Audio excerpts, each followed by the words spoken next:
Okay, so no packets because we're at the end of the packet. All right, so this is Mishlei 14:13, and this seems to be a continuation of the previous pasuk. So we'll keep the previous pasuk in mind, but let's approach the new pasuk today. The previous pasuk was Yish derech yashar lifnei ish va'achri sah darchei maves, and you could tell it's connected because it says Gam Bischok Yichad Lev Achri Sa Simcha Tuva. So same structure and also Gam. Okay. But let's approach it on its own today. If you did miss last week's pasuk, we did it all in one day. And I think it's worth listening to. Again, this was a pasuk I taught in as part of my curriculum. So I back then thought it was worth teaching like as a select one, and I still think it's worth teaching. Okay. Yeah. Oh, yeah, sure. It's translation. Yeah. Go ahead. Also in jest, the mind or heart can be will be hurt. Yeah. Let's say pained. Yeah. Yeah. Because hurt seems to be like injury, whereas kav is just pain. Yeah. And at the end of the jest, I guess. Well, let's not use the word jest. Oh, so because you are saying okay, Achri Sa. You're saying at the end of the jest. See, okay, so I don't think you could translate it like that because I think you have to say Achri Sa. I don't know why it's in this weird form. I think you have to say Achri Shel Simcha Tuga. So unlike the previous pasuk. Unlike the previous pasuk, yeah, right. Okay. Yeah, I think so, but I could be wrong. Yeah, because otherwise I don't know what you do with the word Simcha. Right. So at the end of joy, right? You know what Tuga is?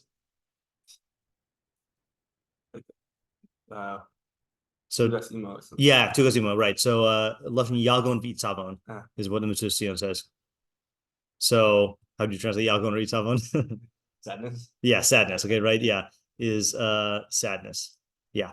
Okay. So we see here also the BDB says that skok could be laughter, derision, or sport. So it can have a totally positive connotation, like happy, happy, ha ha ha, or it can have a like dark, bad implication, like mockery, and it could also have like a okay. It's funny. They say sport is 1023 in Mishlei. Where's 1023 in Mishlei?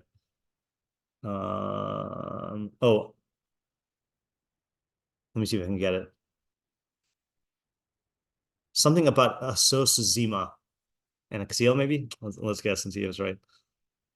Yeah, there you go. Yeah. I have no idea what we said on this one because we did this in my first year in on a Monday night shiur. All right. Anyway, yeah. So it's also kind of ambiguous there. It is a it is like schok for Kseel to do zima. Zima here it seems to me like it would be like promiscuous licentious behavior. Yeah. Okay. Fine. So there's that. Okay.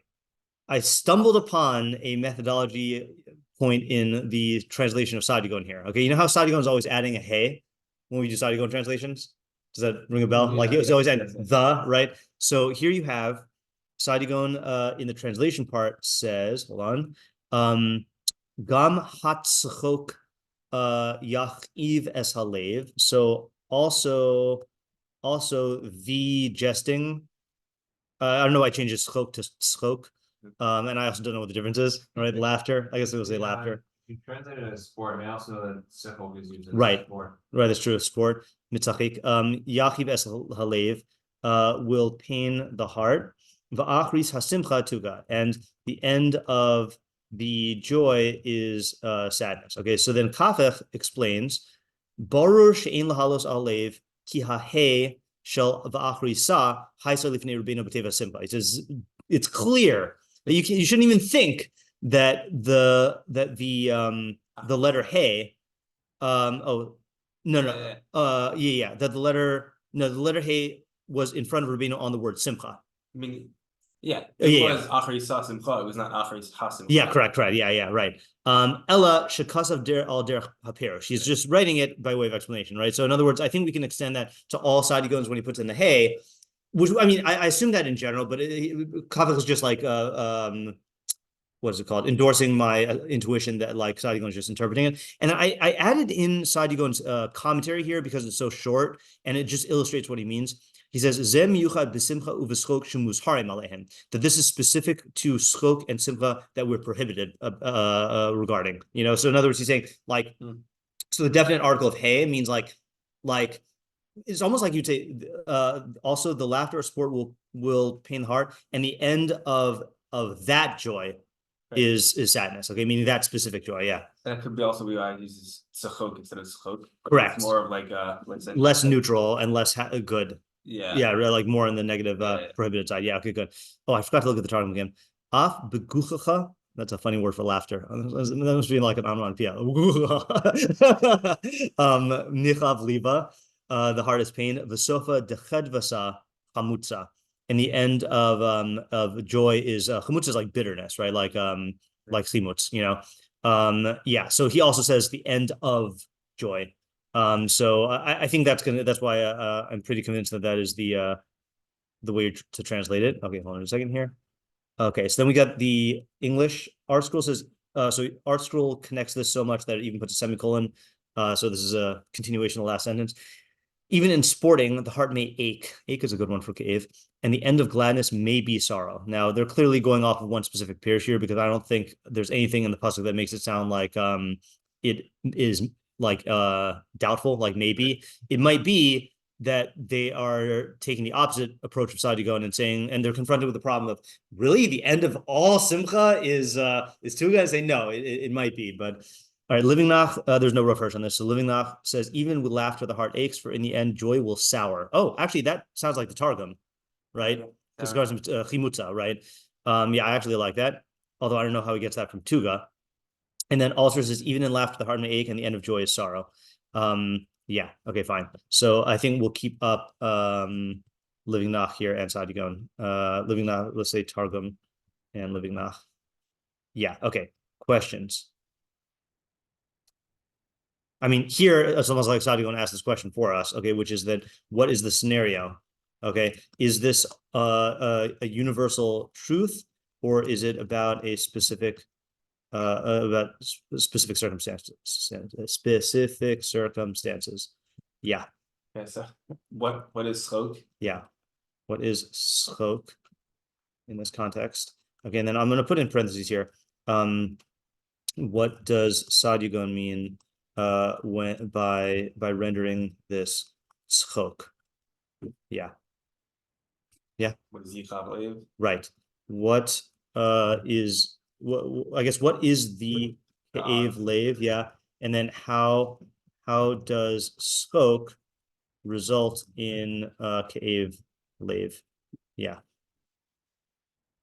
How will it then end in simcha too? Yeah. So I guess what is simcha referring to in this context? Yeah. Right. What is simcha referring to in this context? And specifically, is this all simcha? Or is this a specific kind? And then what is tuga? And then how does the simcha, I guess, end in tuga? And then I guess the question also is like what is the particular way that it ends in tuga? In other words, is this a natural culmination of a process, okay, or a possible outcome, or a definite outcome, or a cause and effect? In other words, there's like lots of, it's very, very vague. In fact, it doesn't even use the word, it doesn't even use a verb, right? I mean, it's funny because even the first half uses the verb of yichav, but here it's just preposition noun, right? Achrisa, after it, joy, depression. Like it's not even filling in any of the blanks between how you get from point A to point B, right? Yeah, so I'll say how do you get from point A to point B? How do you get from point A to point B? The pasuk doesn't even use any verbs. Yeah, David? I don't know if we can ask this question related to what's the scenario. How is this? What new is this teaching us that we don't have from the past pasuk? Okay, right. So let's actually, I'll just put in the regular question first, which is what, if anything, is the connection between the last pasuk and this one? Okay, if and then I can't say if anything, right? What is the connection? Because it does say gam.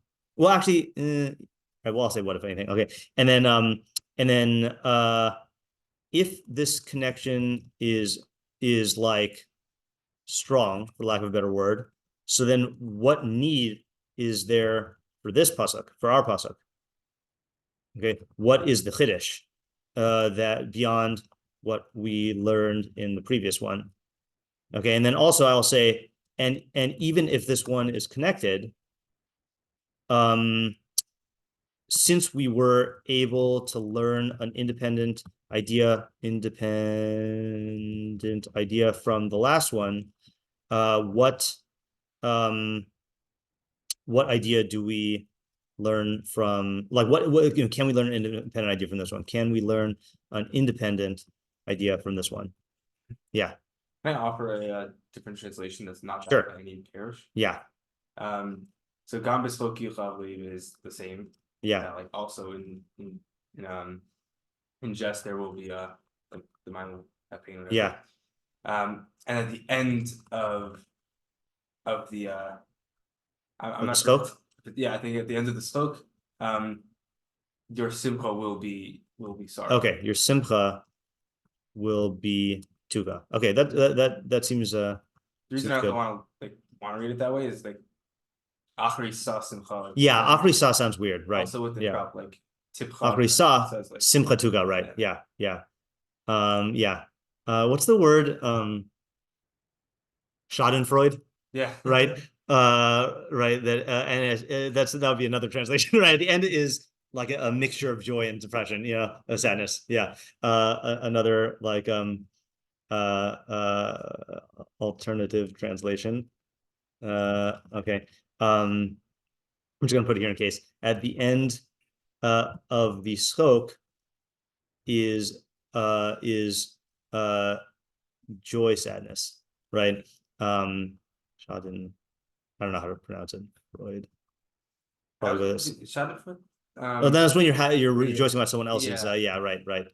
Fine. So, I think literally though it means that. I gotta check.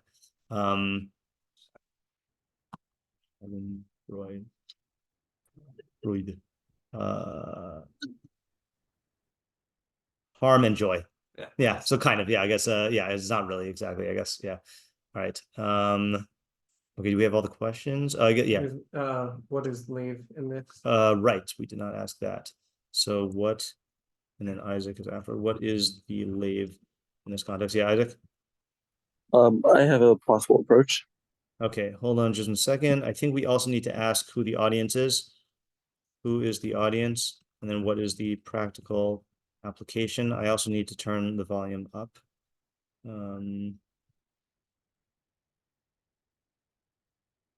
Okay, do we have all the questions though?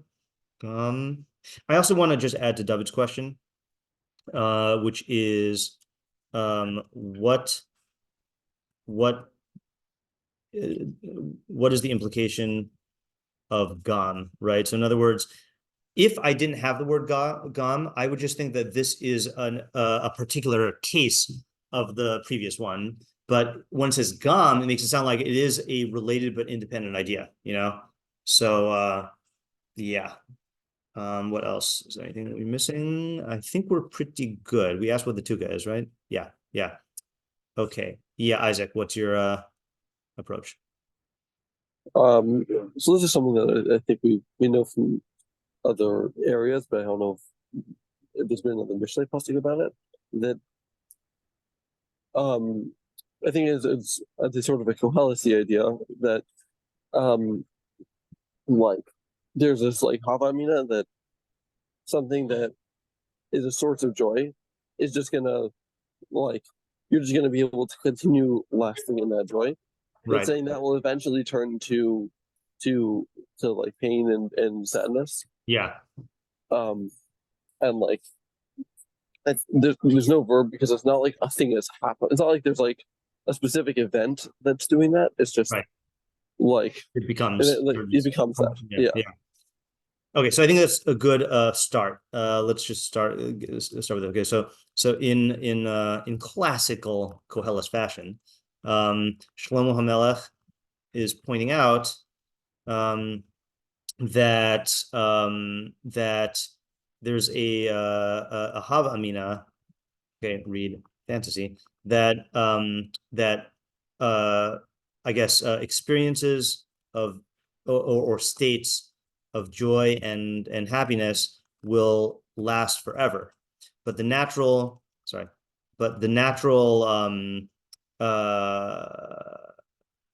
I guess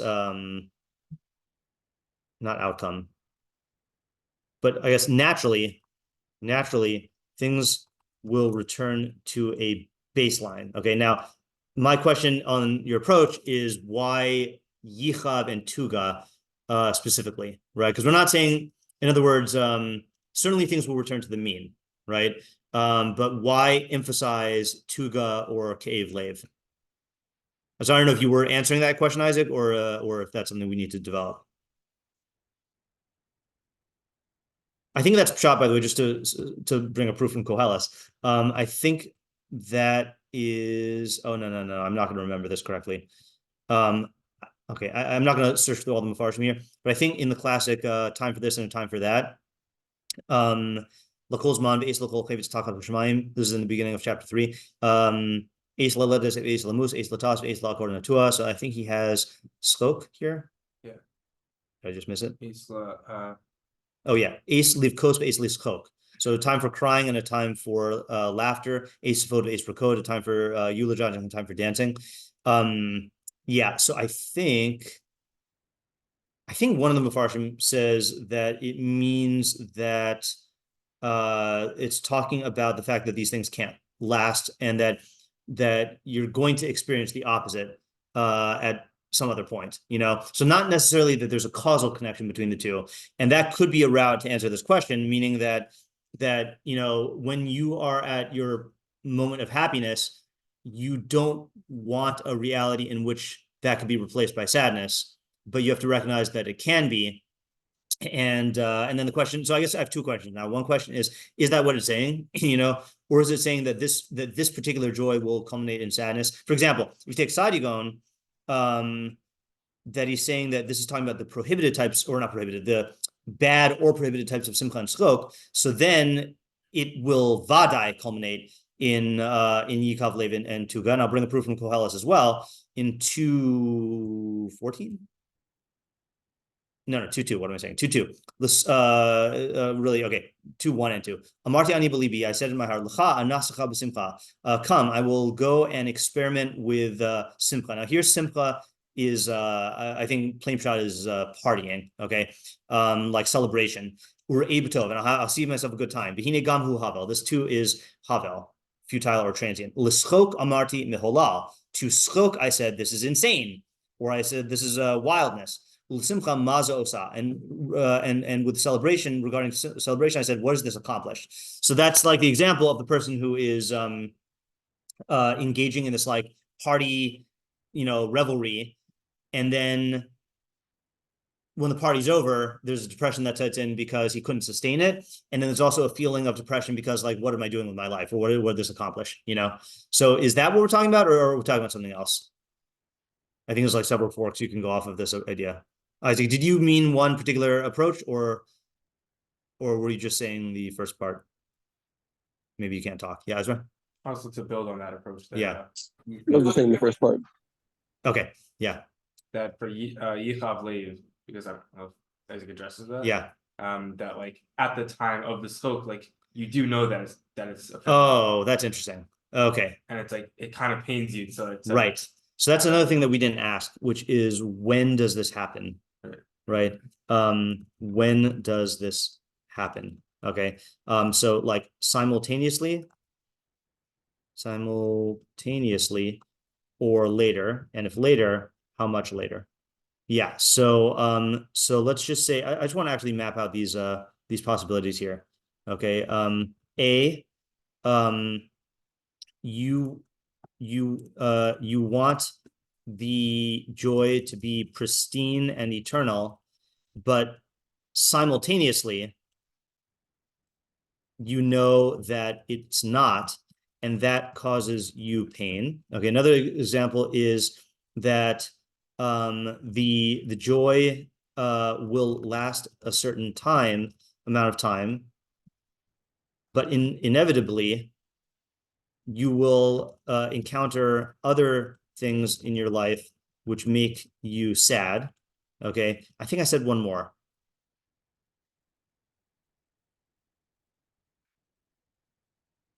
I think this is a slightly different version of A, which is the attempt to make the joy pristine and eternal results in you feeling sadness now and later because you're embracing a fantasy. This is very much like 4,000 Weeks type message of like the part of what makes life unenjoyable is the attempt to hold on to the moments of joy, thinking that they're going to last forever. But by recognizing that this is a fleeting thing, you actually are able to embrace it and enjoy it, knowing that it's not going to be there anymore. Yeah. I think I'll just elaborate on the point you're saying right now in part B. Yeah. That I think a big reason why it becomes so painful in this moment that you're trying to get perfect, pristine joy is that you're so focused on rooting out every single bit of lack of joy that then you're so focused and fixated on each of those things that you're trying to get rid of instead of just like that 4,000 weeks, just right. what you have. Yeah. Okay. So that is even a, yeah, that's kind of in between, right? I guess there's a stronger form of B, right? Is the attempt to make the joy pristine itself, like creates, pain and conflict. I'm focusing on the Yeah, from that very effort. Yeah. Yeah. So these are possibilities. I'm not sure which one the pasuk is saying, but I think these are definitely possibilities here. Yeah. Side point here. This has been, with my foray into haiku. Then this one has been on my mind. I'd heard this from someone else, and then I saw it yesterday. So there was one of the famous Japanese haiku poets is a Kobayashi Issa, and I think he had a daughter. Yeah, I think he had a tragic life. His daughter died. I don't know if it was in a tragic way or if it was at a young age. And so this has got to be one of my favorite haikus, and I've been thinking about this a lot lately. So the haiku, and obviously this is better in Japanese, but this is and I've seen several translations, but this is the first translation I saw is the best. This world of dew is only a world of dew, and yet. I think that's very Koheles and really captures that feeling of the recognition of the fleeting nature of things and the yearning for them to not be fleeting. And especially if you think about this in conjunction with like a daughter dying, then that's like a very powerful thing. So yeah. And while I'm at it, this is something also that I want to try to incorporate into Tehillim and Mishlei. And I guess Tefillah to an extent, but I think more Tehillim and Mishlei. Primarily Tehillim, secondarily Mishlei, and then maybe Tefillah, which is I'm reading this book by Natalie Goldberg, the writer, and it's about haiku. And so she said that kids are taught in elementary school that haiku has to do with syllables of 5-7-5, and that can work for something like Japanese. Just based on the way the language is structured, where there's also no connector words in the same way like V and where you're like wasting syllables with stuff. So she said like you should forget about like the syllable stuff, and I forgot the exact words, but she said that the essence of haiku is its brevity, but it has to make the mind leap. That was her phrase, and I think we've encountered that we've definitely encountered that in Tehillim, like that there are many, because Tehillim is much more poetry.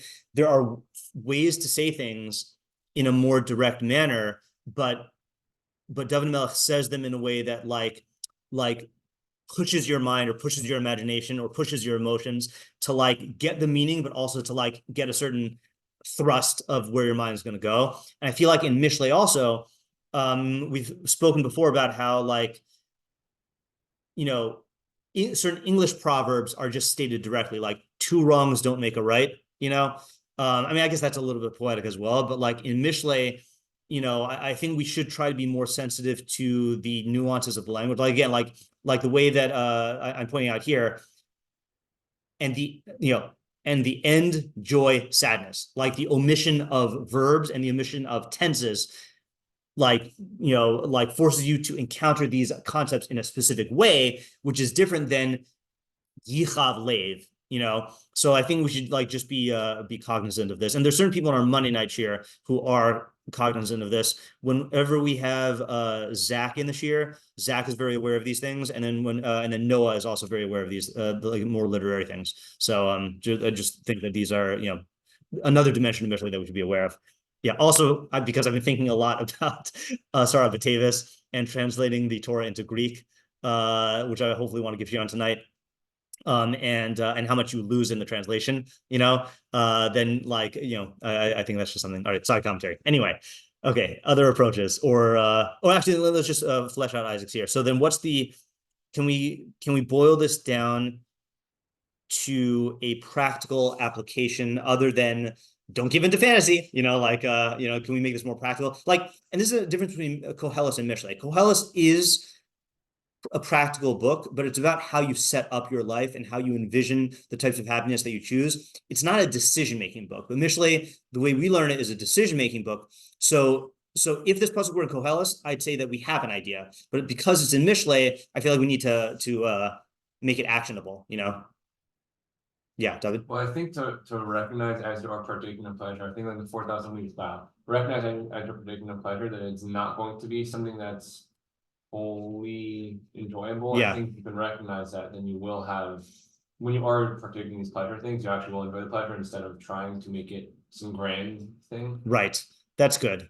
Yeah. So in other words, it's advice for how to get more pleasure out of life and how to avoid the type of sadness that comes from trying to irrationally make something into an eternal pleasure. Yeah. Yeah. I mean, this is, you know, we've talked about this before, but this is my strategy for living each day as if it's your last, and enjoying the day, which is not to think that you could die today, but realizing that regardless of whether you die today or not, this is the last time you will experience this day, you know, this exact day, doing these exact activities in this way with these people at this time, in this mood, at this season, you know, like you will not have another Wednesday morning Mishlei on a winter morning, learning 1413 with these people here, you know, at this time in your life, in this exact mood, you know, and recognizing the inherent transience and fleeting nature of these experiences hopefully makes you more present and able to enjoy more of what you have now as well. Yeah, that's good. That's good actionable advice. I'll accept that. Okay, other approaches? Yeah. I have a different approach. Sure.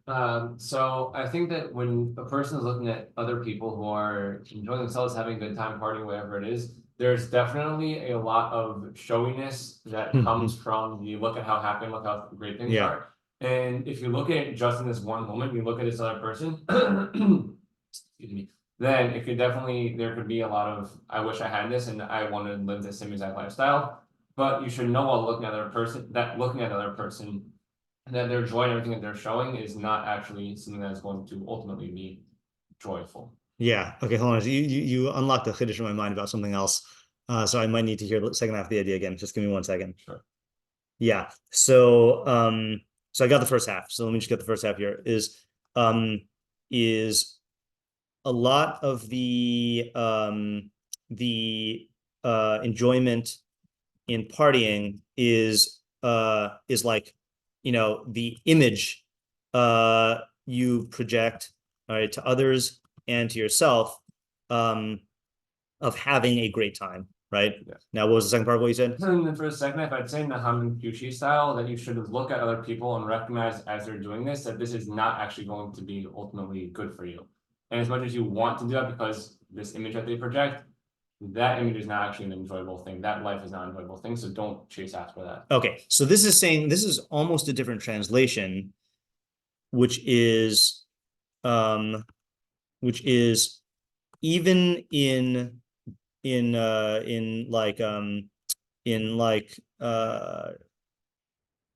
I think there's a better word for skull here than laughter. Oh, I'll say laughter.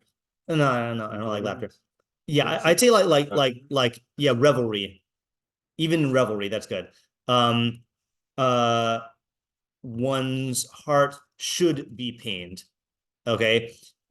Recognizing that the end of celebration is sadness or something like that. In other words, like you're saying that this is not descriptive, it's prescriptive. You should recognize this. I think from that recognition, then Yeah.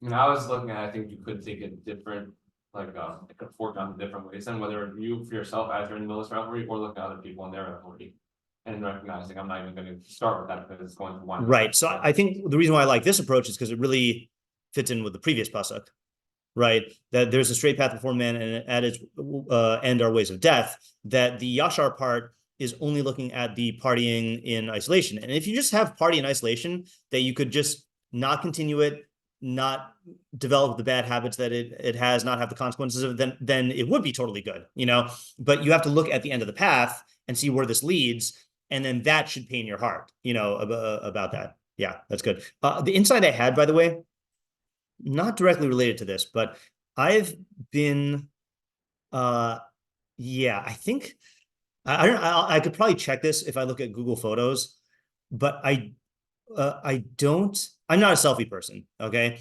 And I think I took 0 selfies in any way until like maybe 6 or 7 years ago. Maybe, I don't really know. I mean, maybe there are a couple of exceptions, but I was trying to think about, I'm still not a selfie taker in the sense of like always taking selfies, but I do that sometimes. For some reason, what you said made me like clicked into mind a difference that there's 2 types of selfies. Okay. There's the selfies where you are deriving enjoyment from the fantasy and the imagery. And by making the fantasy of myself enjoying this thing into its own source of enjoyment, then you're like leaning into the fantasy. And by hosting it in real time, that's the other thing also, is like the whatever.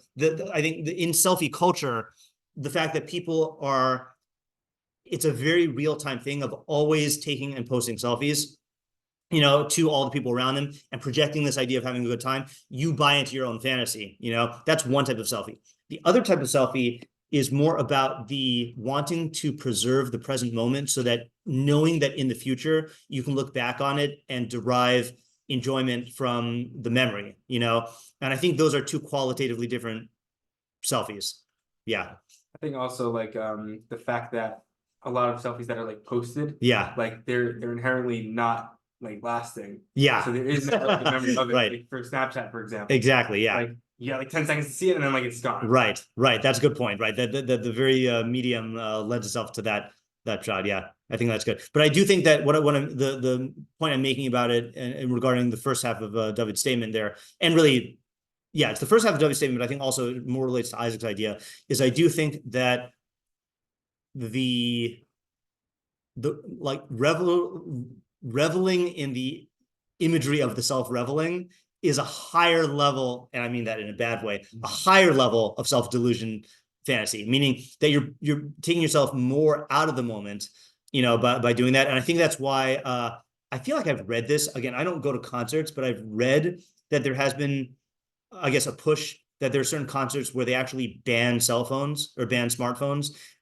knowing that, I mean, there's probably copyright reasons as well, but knowing that like the people who do that end up enjoying the concert more because they're not focused on like, the image of them doing it, and they're more focused on the pleasure itself. Yeah. Hey, have you read the poem The Vacation by Wendell Berry? No. Worth checking Okay, out. yeah, if you want to post it in the chat, if you find it, post it in the chat, then I'd like to read that. Yeah. Okay, any other, I think this is a good approach also. Yes, John. Okay, so A new approach. yeah, new Yeah. approach. Okay, so I'm translating, focusing more on like the jest and kind of Rapsodia's position that the sadness down. is the specific sadness of not the The end of that joy. Yeah, the joy is the specific joy of the jest. Yeah. So Oh, I think hold on a second. yeah. Yeah. So I mean that's more Ezra's reading. Sadiq's reading is the joy that's prohibited, which is that joy. But yeah, anyway. But yeah. Fine. Yeah. Either way, that there are people who in jest try and take other people down as a source of satisfaction and pleasure for themselves. Yeah. And the pasuk is telling them not only is it not going to, like, in the end that joy is going to fade, but actually that joy is going to be resulting in sadness. Meaning when you make the world more depressing by tearing other people down, it's not just going to make you feel better and then that's going to fade into, back to status quo, but by making those people worse, then you make the world as a whole like a bleaker world, and that's going to actually result in a furtherance of your depression and sadness. Okay, so let's take this then. Okay, so Sean's approach is also in, like, I'm gonna just say like derision. Yeah. Right? Derision, the heart will become pained. Yeah.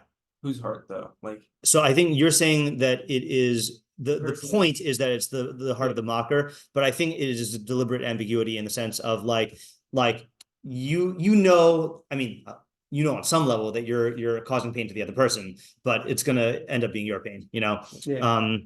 So Yeah, and I think people, when they make jest, they don't realize that it's going to come back and harm them even. Right. They think that, by bringing people down to my level, so then, I'll feel better about myself. I wonder if this connects to several pesukim ago.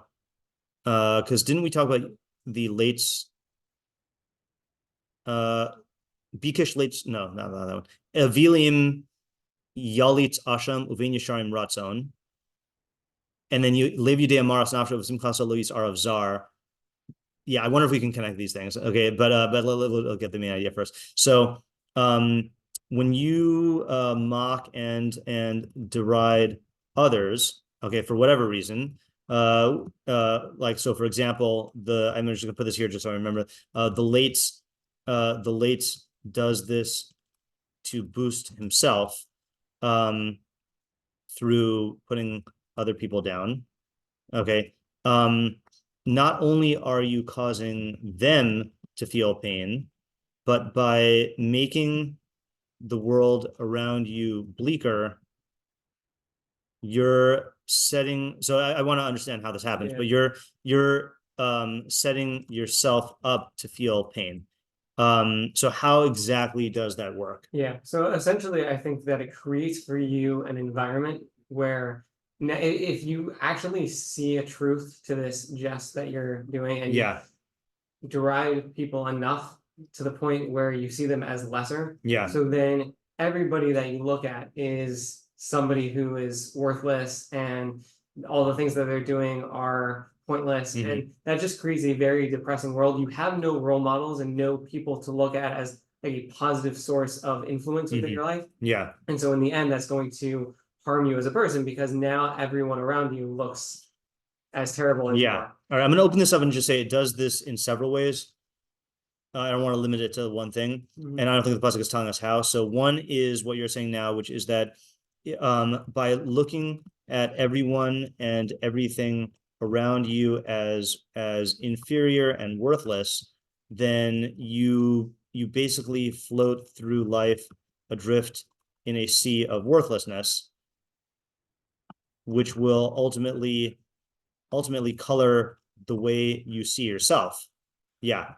You're also more susceptible to being the butt of a religion. You're also making yourself susceptible to the same kind of mockery. You're also you'll I guess anchor yourself to a relative value system in which you're always measuring your own worth by how others view you, because that's how you view them, because that's the value system you're imposing upon them. Okay, and then there's probably more also, and more. All right. Right. And then va'achri sa simcha tuga. So then the simcha would just be So I guess the question is there a nuance here in the pain versus the depression? I feel like there's room for a nuance in what you're saying.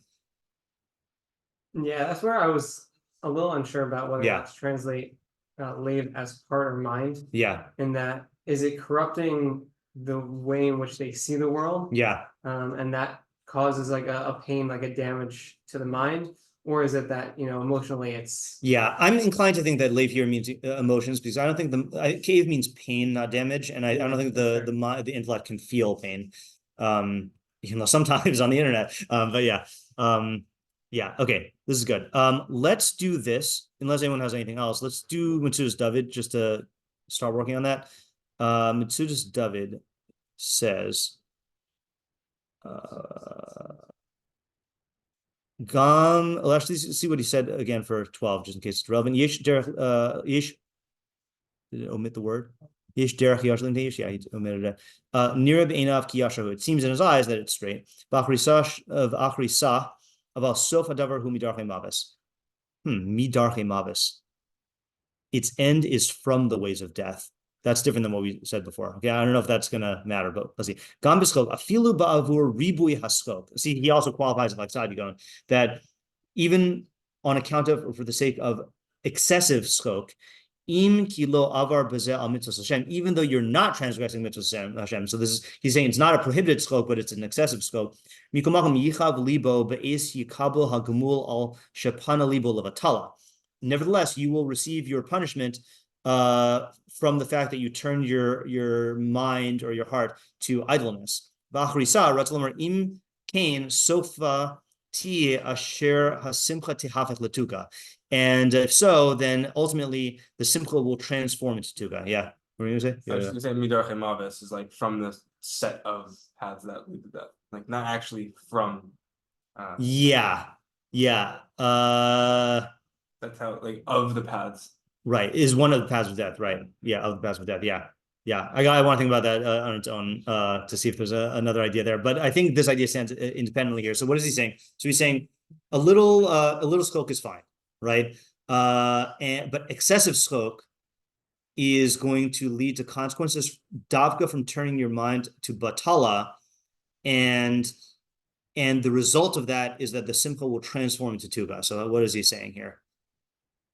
Right. So he's not saying skok also. Skok, he seems to be saying is like diversion, right? I think, because literally diversion is turning your mind to something that is levatala. So idle diversions. Yeah. Like you can probably, I don't know if this is true or not, but like with comics, I can imagine that like they're very like dulled by jokes, and like because they have to like pretend to be like laughing all the time and find everything funny. Like they probably find less things funny than we do. That's interesting.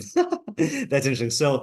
So that's definitely a true statement. I don't know if that's what he's saying. And then like the simcha ends up being tuga because it's like it's a fake simcha that you're right. Yeah, to me, that's not really turning your heart to batala, right? Turning your heart to batala seems to be that you're not involved in something that is actually like important or substantive, Yeah. Also, the question is going to be, what exactly is this gemul? In other words, is the gemul here synonymous with the tuga, or is he talking about some other type of gemul that you get, and then a separate, I guess is this one consequence or two? Yeah, David? Maybe the way he's defined sakot is specifically running away and doing the opposite of that, what one should be doing. Yeah. They're specifically turning away to batala. So if you should be putting in some painful something to do work, or you should be doing like the pain of going to the baby crash to go learn. Right. And you're doing specifically running away from that. Yeah. That's what's going to harm you. And so when you're doing something that is specifically not what's necessary to do. Yeah. It's going to wind up hurting you because it's supposed to be. All right. So that's good. Right. In other words, the shiur of the because I was also wondering, what is the shiur of the skok, right? So the shiur of the skok is, does it take you away from doing what you're supposed to do? So let's say an example that's not like that is I give shiur in 2020 on the whole concept of starting off shiur with a joke, it's like that, I did a bunch of meforshim there, but the goal there of that scope is to get you more into the proper mindset of the learning, whether it is, some of them want to say it's like, so you can instill dread in your talmidim afterwards, but I prefer the approaches of that the mind needs to be in a playful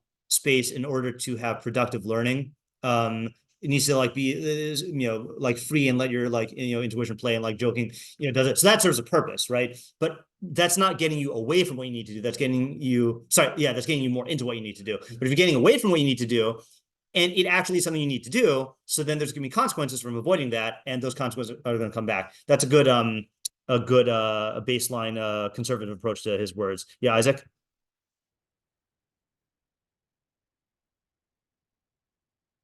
I don't know if you can talk, but I'm gonna just summarize. Mitsudas David, according to David, is that the like a little diversion is fine, but if your diversion diverts you from what you should be doing, then there will be consequences to avoiding that.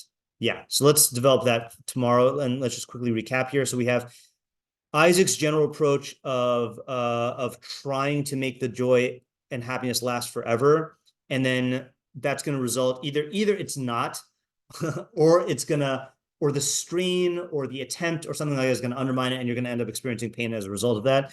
Then David's approach was the falling prey to the partying self-image and then not recognizing that ends in a bad lifestyle, which has consequences. Sean's approach was in mocking other people. You're creating a world where you're going to feel pain, a world of hurt. And then Mitsudas David is saying that you're going to get consequences from avoiding what you need to do. Yeah, Isaac, what do you want to say really quickly? And I got to stop. Yeah, I was just going to say about the like excessive scope causing pain because of like the, taking yourself away from what you're supposed to be doing. Yeah. I've definitely had the phenomenon of like when I look at like a couple of memes, I find it very funny. But when I've looked at like several lists of memes in succession, where I'm looking at like 100 to 200 memes, sitting, like there's an amusement, but there's also like kind of like an empty feeling. Yes. Been there. Yeah, no, definitely. That's a good, yeah. I guess the distinction has to be, are you taking a break or like, I got to come up with some problem. Like, is it breaking you or something? I don't know. Yeah. Okay. All right. So let's come back to this Bli Neder tomorrow and probably see a lot of meforshim that connect the two pesukim. Okay. Have a good day. Don't, Thank you. That should be the end of every Mishlei shiur. Yeah.